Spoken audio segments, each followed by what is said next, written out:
Hey everybody, and welcome back to another Darkfall video. So I just wanted to take a second and first acknowledge the fact that we've now reached over 8,000 subscribers. It's insane to think that there's so many of you guys enjoying these videos, and all the comments and likes that you guys hit on these videos, it just makes it worth it. So thank you to you guys for supporting this channel, and yeah, hopefully I will continue to make some more good stuff in the future. So as a few of you may know, I'm already working on a few projects for other people. I'm also working on the Darkfall VFX add-on, so you guys are probably already sick of hearing about that by now.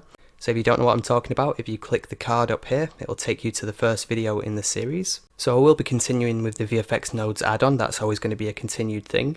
But now I also want to start another project, which is going to be creating a game using the Unreal Engine 4. So if you guys have not seen the Unreal Engine, I'm pretty sure everyone knows what it is. But the good thing about this is they use a visual scripting system, which is their blueprints system. And it's really exciting. It looks a lot like the Blender's compositor, but for actually coding, if that makes sense. So it seems very familiar.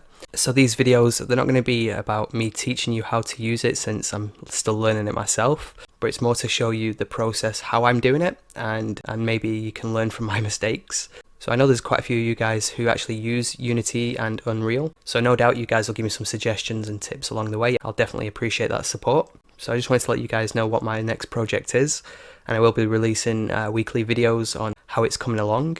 If you guys want to have any suggestions on input, or if you want to watch me probably fail to create a game, then it might be fun. So the next video will be me starting to create the game, and I've been watching countless hours of tutorials trying to get an understanding on how it works.